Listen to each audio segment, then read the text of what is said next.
आज की कहानी जो बीत गई सो बात गई। आज तुम्हारे प्रेमी विराट का फोन आया था।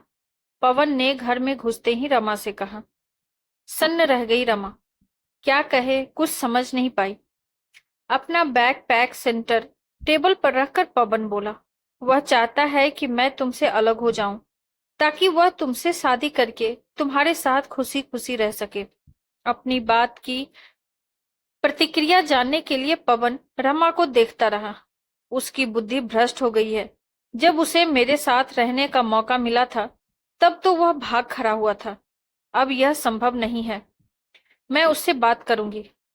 रमा ने कहा, देख लो, अगर तुम उसके साथ रहना चाहती हो तो मुझे कोई आपत्ति नहीं है। पवन ने कहा, कैसी बात करते हो? एक सिरफिरे की बात को इतना गंभीरता पूर्वक ले रहे हो? रमा ने आवेश में आकर कहा। सिरफिरा तुम्हारा प्रेमी ही तो है, कैसे उसकी बातों को गंभीरता से न लूं? पवन ने कहा। रमा भी थोड़ी देर पहले ही ऑफिस से आई थी। इस बीच रमा चाय बना चुकी थी। उसने चाय और स्नैक्स लाकर टेबल पर रख दिया। पवन भी हाथ मुंह धोकर कपड़े बदलकर ड्राइंग रूम में आ गया। हमेशा की तरह टीवी ऑन कर समाचार देखने लगा। उसके चेहरे पर तनाव साफ झलक रहा था और यह स्वाभाविक भी था। रमा रसोई में आ गई। शाम का खाना प्रायः वही बनाया करती थी। पवन कभी कभार सहायता कर दिया करता था। सुबह बाई आ जाती थी। रमा रसोई में काम करते हुए बीते दिनों की ख्याल में खो गई। विराट और वह एक ही कॉलेज में पढ़ते थे और संयोग से एक ही कंपनी में उन्हें काम भी मिल गया था। साथ साथ काम करते हुए न जाने कब वे सहपाठी से अच्छे दोस्त बन गए, फिर सहकर्मी और उसके बाद प्रेमी। दोनों एक दूसरे को दिलो जान से चाहते थे। दोनों ने निर्णय ले लिया था जीवन भर साथ निभाने का। इधर रमा के माता पिता उसके लिए लड़का देखने लगे थे। रमा मौके की नजाकत को समझ रही थी। कहीं उसकी शादी तय कर दी गई तो फिर बड़ी मुश्किल हो जाएगी। इसीलिए उसने पहले ही अपनी मां सुभद्रा के जरिए पिता राजेंद्र कुमार को खबर दे दी कि वह विराट से शादी करना चाहती है। विराट के बारे में जानकारी लेने पर उसके पिता इस शादी के विरुद्ध हो गए।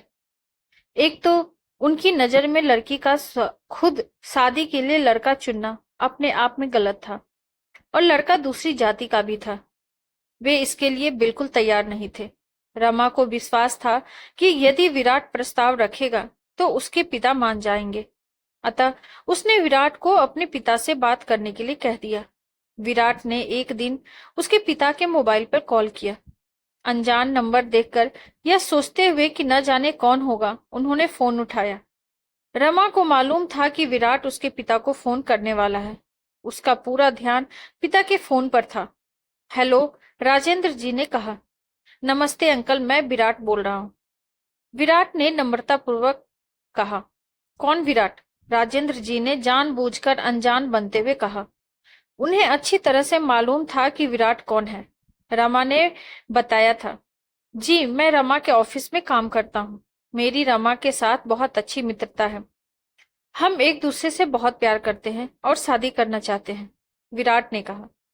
देखो बेटा, तुम लोग शादी कर सकते हो, मुझे कोई आपत्ति नहीं है, पर इसके बाद मेरा रमा से कोई रिश्ता नहीं रहेगा। राजेंद्र जी ने बेरुखी से कहा। कैसी बात कर रहे हैं अंकल आप? विराट ने आश्चर्य से कहा। जैसे भी बातें कर रहा हूं, मेरी निगाह में जो सही है वही कर रहा हूं। मुझे कोई आपत्ति नहीं है तुम दोनों की शादी से। दोनों बालिग हो, अपना निर्णय ले सकते हो। मैं भी बालिग ही हूं और स्वतंत्र निर्णय ले सकता हूं कि किससे संपर्क रखना है किससे नहीं। राजेंद्र जी ने सख्त लहजे में कहा। मैं नहीं चाहूंगा कि मेरी वजह से आप अपनी बेटी से रिश्ता खत्म कर लें।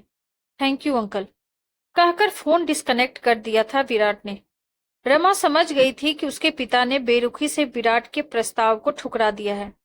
गुस्से में ही सही, एक उचित बात की थी उन्होंने कि दोनों बालिग हो, अपना निर्णय ले सकते हो, और रमा ने निर्णय ले लिया था। अगले दिन उसने विराट से कहा, हम कोर्ट मैरिज कर लेंगे। नहीं, मैं नहीं चाहता कि मेरे कारण तुम्हें तुम्हारे पिता के साथ संबंध विच्छेद करना पड़े, विराट ने कहा। रमा ने विराट को समझाने की कोशिश की। घर वाले प्रारंभ में विरोध करते ही हैं। कुछ वर्ष के बाद वे हमें अपना लेंगे।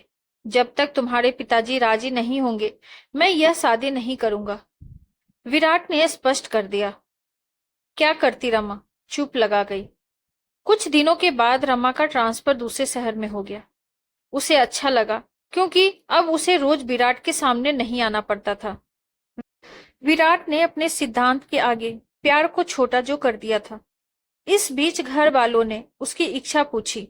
रमा ने कहा, मेरी मर्जी से शादी तो होने वाली नहीं, अब आप लोग जो समझो करो। फिर शादी के लिए लड़के की तलाश हुई और एक अच्छा सा लड़का मिल भी गया था।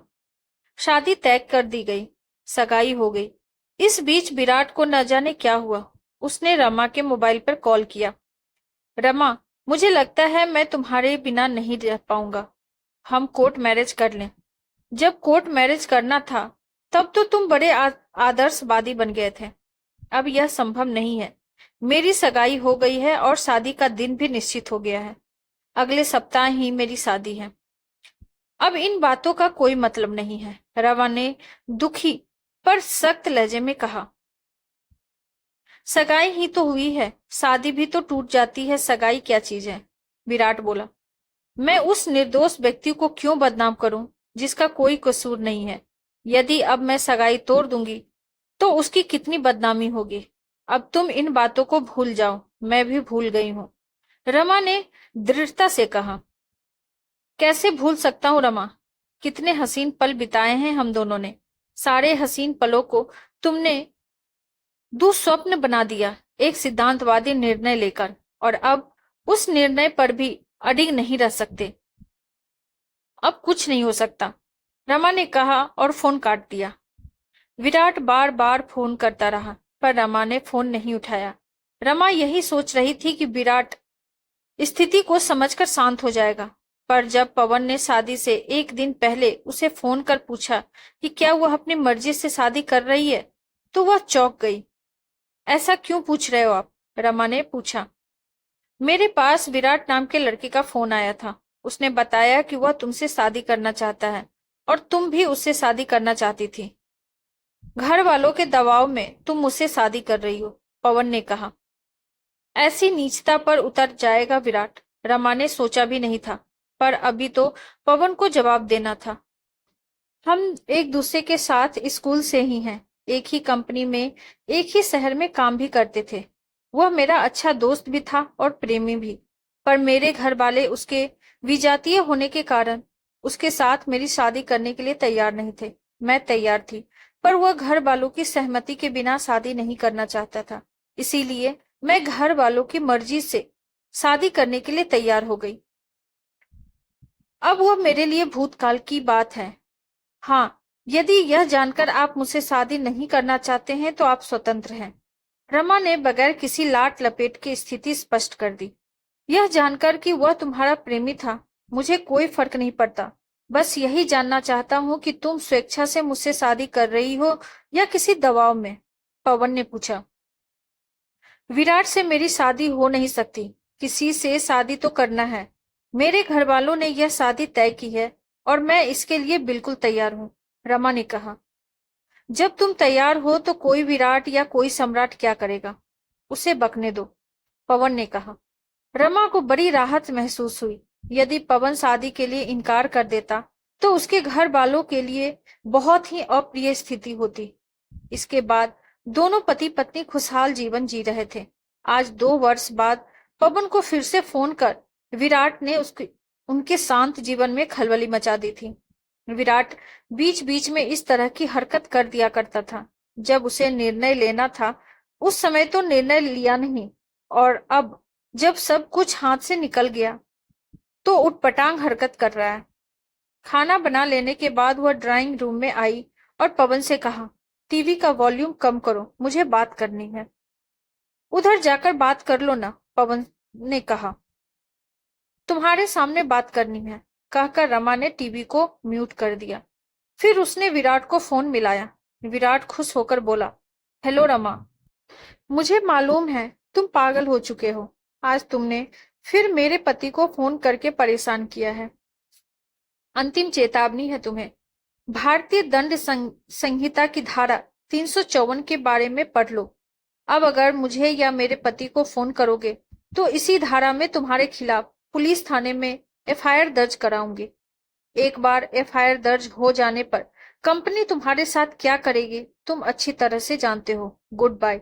रमा ने विराट के जवाब की प्रतीक्षा किए बिना फोन काट दिया और पवन के बगल में जाकर बैठ गई। उसने टीवी को अनम्यूट कर दिया।